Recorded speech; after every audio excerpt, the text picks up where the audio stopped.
Alright, so we have what I think is a pretty interesting fight. You know, a lot of people think it's a bit of a step up for Edmen where he didn't really deserve it or whatever, and I agree with that. 100%. Yeah, I don't know why he got gifted with this matchup, but he did. But I do think it's quite an interesting matchup, just a clash of styles. But yeah, so we'll break down and we'll get into it. So Jack Hermansson has a 3 inch reach advantage, even though Shahbazyan is 1 inch taller than him. 1 inch taller than him. But yeah, so Jack Hermansson, on the feet, he's pretty light on his feet. He likes to stick and move a lot, pop the jab out. He generally takes the back foot quite a bit when he's versing power punches, and I would put Edmen Shahbazyan in that category. So yeah, he will take the back foot, look for opponents to walk onto like his bolo uppercut that he likes to throw quite a bit. 1-2 at distance when he's, just skirting around the octagon. But yeah, that bolo uppercut is generally what he looks for, but he can telegraph it a little bit with his lead hand. He will flick it out a little bit, or he will, kind of feint it, and then when he feints that, the bolo uppercut's coming. When he's feinting it plus lowering his level, that's when you know it's coming. And for Shahbazyan, he's primarily a boxer, has a bit of power in his hands. He sets up his power shots very nicely. Pretty much everything is following the jab. Double up on the jab just to get into range and then follow up with the 2 from there. He'll mix it up and go to the body, so the 1-2 to the body or just the straight right to the body.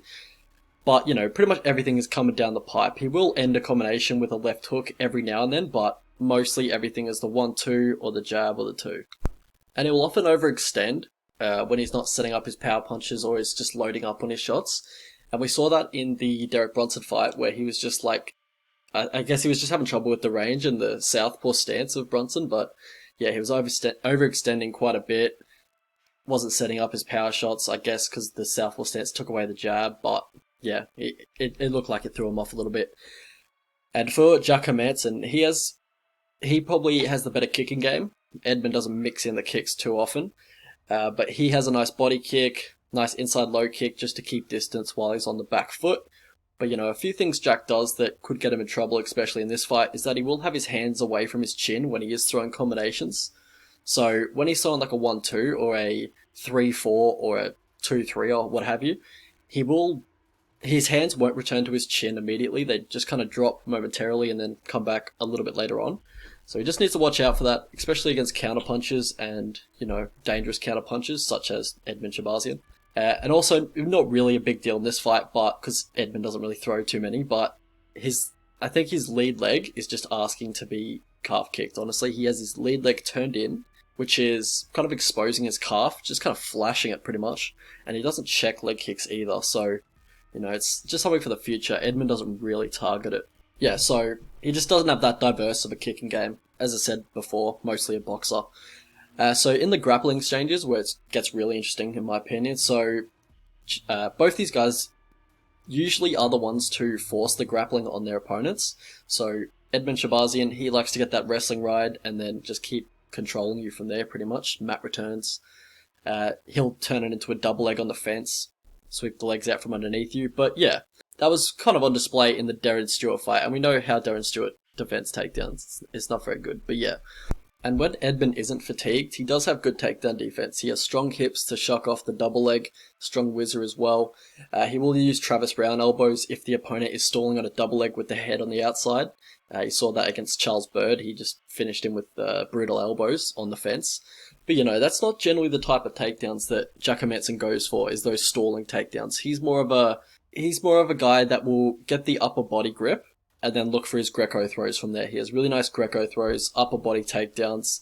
He will, mix in some just more traditional takedowns as well, like just the double leg.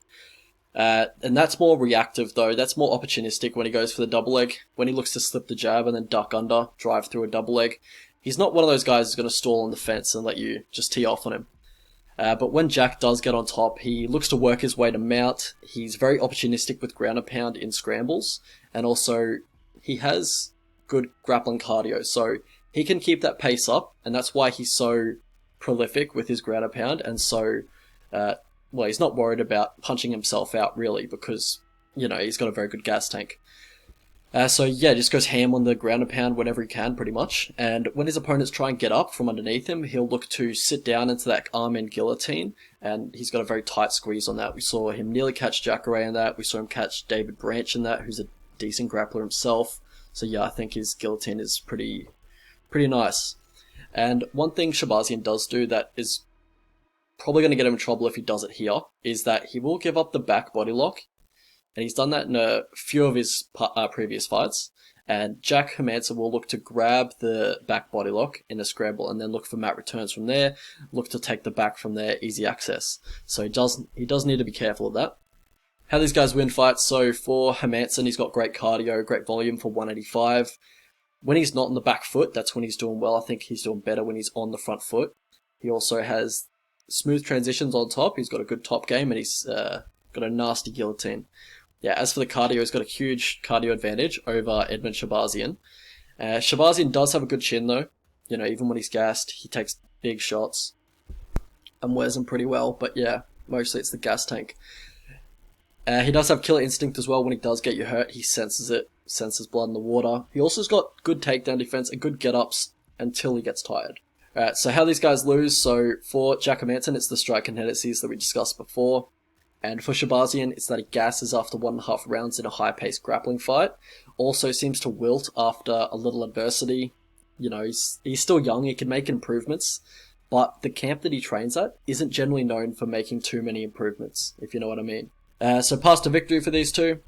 So for Shahbazyan, look to start fast and look to put it on him early. Push him to the fence and tee off when he isn't throwing anything back. Also leg kicks. I know you don't generally throw them, but look for them here. Also just look to avoid the clinch. That's where he's going to look to take you down. And yeah, I don't think you're going to be getting too much fight-changing offense off in the clinch for you to justify engaging in the clinch. And for Jack Hermansson, look to push a heavy grappling pace early. Look to gas him out pretty much. Get the body lock and just bully him from there. Also work your way up from the neck from the body lock position and then look for the guillotine from there as he's, you know, turtled or on one knee, what have you. And also just, yeah, look to take the back if he's just going to give it. Alright, so how I see this fight going. So yeah, intriguing fight as I said before. I'm interested to see how Edmen looks since his hype basically died and his goal of becoming the youngest UFC champ, which he constantly was talking about before this, is now off the table for sure. He seems like a very motivated young guy, but you can just see the confidence wilting rapidly as soon as fatigue steps in the Brunson fight especially. And he just didn't look great at all in that fight. I don't think Jack is a flake by any means, but he's definitely a little uncomfortable early versus power punches. I mean, we've seen him get hurt early against Vettori, Cannonier, Santos. Like, he's going to go to war. Like, he just needs to settle into the fight, I believe, because he'll go to war with the Jacare Vettori. And show tremendous heart against Talis Laitis when he had that bruised rib or whatever it was. But he can get caught cold by powerful punches, so I can't really put my finger on what it is. I think he just needs to warm into fights. So if he doesn't get caught early, I think he's going to be able to win this fight. If it goes past round 1, Hermansson's chances of winning this fight just absolutely skyrocket. But in round 1, I believe there's a good chance that Edmen does KO him. Like, I'm not willing to write off Edmen just yet as a prospect because, yeah, he did seem a little off from the get-go in the Brunson fight. I don't know if there was the lack of crowd, the fact that Brunson is a southpaw, I don't know what it was, but he just seemed a little bit off to me. So yeah, I'm really interested to see how he shows up here. My gut is telling me that Edmen KOs him in round 1. Like, that's how I've been visualizing it. That seems to come up most often. But he just looks so shit in the Brunson fight, and Hermansson, just realistically, is just a better version than Derek Brunson. So I can't go against the logic. I'm going to have to pick Hermansson. But yeah, I'm going against my gut here. Alright, so Jack Hermansson, moderate favourite at the moment. I do agree with that. I am going to pick Jack Hermansson. I do think he submits him in either rounds 2 or 3. Could even be round 1, but what I'm feeling is round 2. So if you want a precise prediction, that's what it is. A few bets I'm looking at is Shahbazyan in round 1, because that's generally when he wins fights. So if I can get like $3.50 or $4 on Shahbazyan in round 1, I'll probably hit that. Also, Jack's dangerous in round 1, so I'm just looking for a fight ends in round 1 at plus 200 or $3. I think this fight ends in round 1 a lot of the time. Jack's more dangerous with the submissions. Edmen's, more likely to KO him. And also just Shahbazyan, if he gets to like $2.50, then I might play that. I do think this is quite a close fight. I don't think the Edmen finishes him quite early a lot of the time. So yeah, plus 150, maybe plus 160 or $2.60 is when I'd bet Shahbazyan, because I do think it's around 55 to 45. But also a live bet on Hermansson. If, Edmen had a good first round but expend a lot of energy and Hermansson's looking pretty good, then I'd probably just live bet Hermansson.